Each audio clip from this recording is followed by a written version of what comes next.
Hey guys, this is Nathan Pennington from RunDreamAchieve.com. Today's video, I just want to discuss how to run faster longer without getting tired. This is a question I get asked quite a bit for the past 8 years on RunDreamAchieve.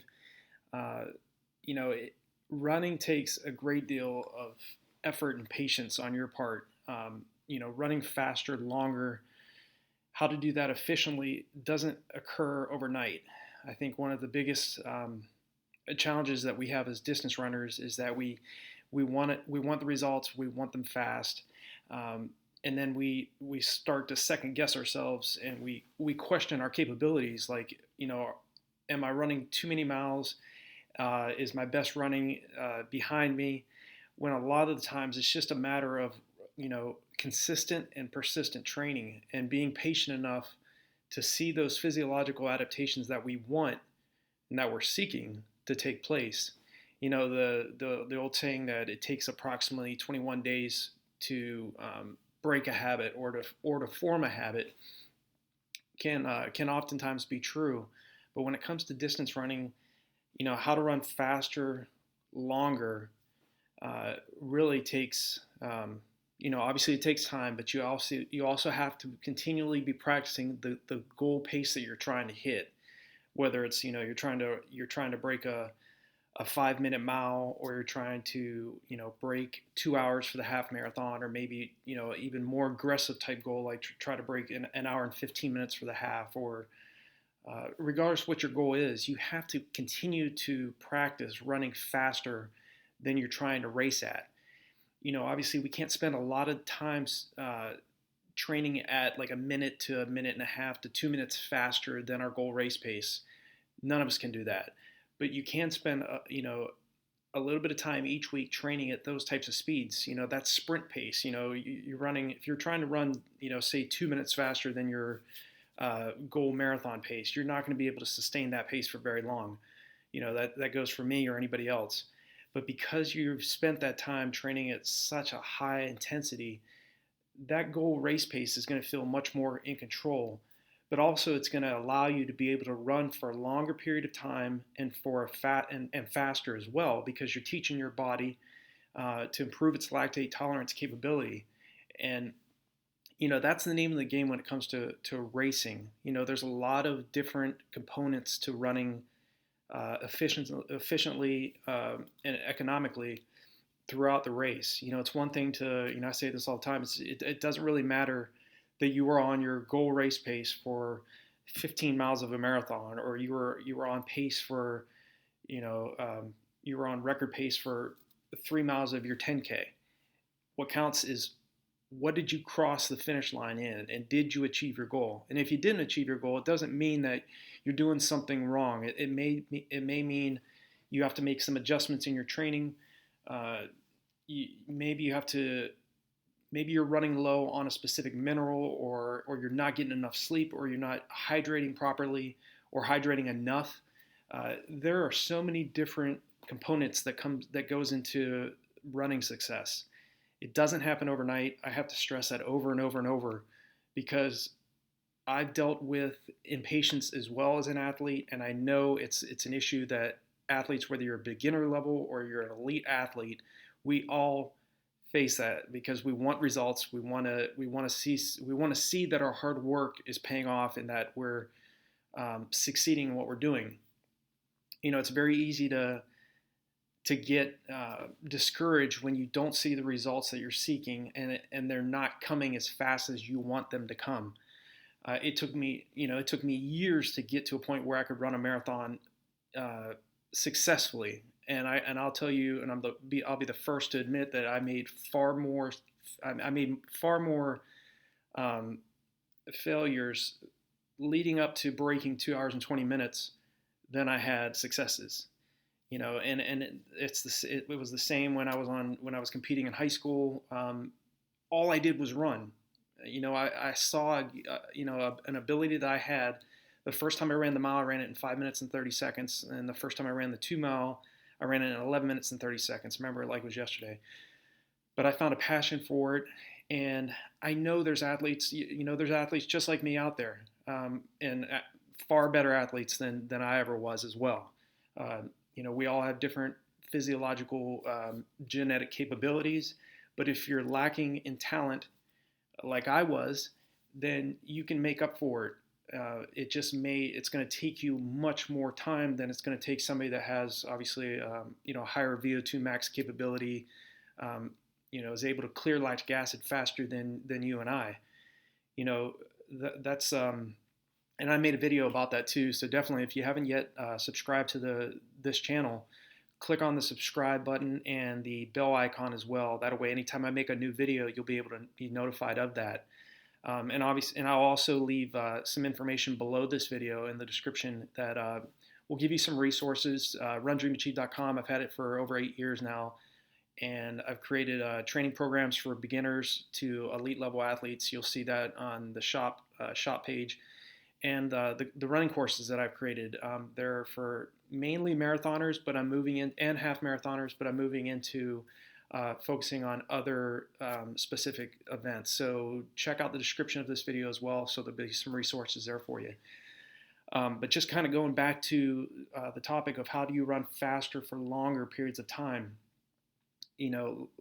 you have got to, the most important thing is you have to be patient. This ability to run faster for a longer period of time is different than just running for a long distance. It's one thing to go out and run a 10-mile run nice and easy, and to be able to have a conversation with your friends or a family member. But it's a whole different ballgame to be able to have your body be able to clear the higher percentage of lactic acid that's being built up because you're running at faster speeds. The only way you can teach your body to do that is by highly aggressive track sessions, tempo runs, doing hill repetitions, where you're basically in an all-out sprint. And like I said, we can't spend that much time training at speeds that are 30 seconds to 2 minutes faster than our race pace.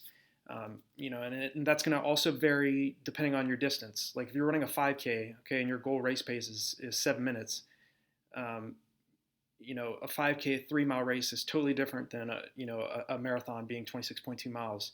So if you're only capable currently right now of sustaining, say for an example, 7-minute pace for 3 miles, then trying to run 5-minute pace, we're talking, you're only going to be spending a few seconds at that type of intensity. And that goes for all the distances. When you're training to run faster for longer periods of time, you've got to be able to spend adequate time training at speeds that are far, far faster than you're trying to race at. And that's the key. And there's a lot of other specific things you have to do correctly in order to run for longer periods of time at a faster pace. You have to be focusing on how well you're hydrating and training. If you neglect that piece, it doesn't matter really how motivated you are. I mean, the body is desperate for and needs those calories and needs that fluid in training to perform at higher levels and to be able to sustain a higher heart rate and to be able to clear lactic acid faster than it's building up. That takes, to be able to do that, it takes very, very fast training. So, but, overall, one of the biggest factors for your success is going to be how patient you are. I've found that the best athletes I've trained with, and I've lived and trained with Olympians, world medalists, other great athletes that sub 4-minute milers, sub 145, 800 meter runners. These athletes had incredible talent, but they were some of the hardest working athletes I've ever met. But they never, ever, ever lost enthusiasm for what they were doing. They never lost patience. And if you want to succeed in the sport, that is your bread and butter. That is where you're going to make your biggest gains, is as long as you stay consistent, persistent, and focused on whatever goal that you have. The fact that you're seeking out an answer to this type of question tells me already that you're highly driven and focused. So, you're a student of the sport, and you want to find out what it takes to run longer but at faster paces. And at the end of the day, that's what you need to, how to run faster and longer without getting tired. Uh, is a matter of one patience, but it's also a matter of what is the percentage of your weekly training are you spending training at speeds that far exceed what you're trying to what your main goal is for your specific race, whether it's the mile or the marathon. So hopefully this video has been helpful. I hope that the videos that I'm creating here at RunDreamAchieve.com, obviously on the blog itself, and the videos here on the YouTube channel are helping you out. Definitely, I encourage you to check out the other videos I've made on various other topics. I'm continuing to make them. This channel really is relatively new. I started making videos in January of this year, 2019. So haven't been at it for very long, but it's very motivating to me to get the comments on these videos and to see what you guys are thinking and what questions you have. That way, I can obviously create the content to help answer your questions. So with that, I'll hope you have a great afternoon, great morning, great evening, wherever you are in the world. And again, check the description at the bottom of this video as well, because I'll leave some information there for you that'll help you out. And again, go to RunDreamAchieve.com, check out the courses and the shop page, and obviously all of the other content I have going on. 550 posts that I've written on the website since I formed it in November of 2011. So with that, I'll leave you there, and I hope your training goes well, continues to go well. Like I said, stay patient, stay motivated, spend more time training faster than you're trying to race at. If your goal is to run a half marathon at 9-minute mile pace, then spend some time training at 7:30 to 8-minute mile pace. Get a feel for what that type of pacing feels like, and don't get discouraged that you're not going to be able to spend much time at that pace. Again, the key is to teach the body to train to be able to clear lactic acid faster than it's building up. That physiological adaptation does not occur by going out and running easy for long periods of time. Running easy is still very important. Do not misunderstand me. It's very, very important. You're still burning fat. You're still building endurance. But when it comes to running faster for a longer period of time and getting to a point where you're able to, get into a race and be able to make those moves when somebody throws a surge at you and you're able to react to their move and your muscles not shut down, then you're doing something right. And doing that in training first, making your mistakes in training at first, is where you want to do that. You're not going to be able to, like I said, you're not going to be able to spend a lot of time training, 30 seconds to up to about 2 minutes faster than your goal race pace. But do spend some time there. That way you get it's going to make race pace feel all the more easier, and that's what you want. And that's what's going to get you to a point where you can run faster, for longer periods of time. So have a great afternoon, great morning, and great evening, wherever you are in the world, and I'll talk to you next time.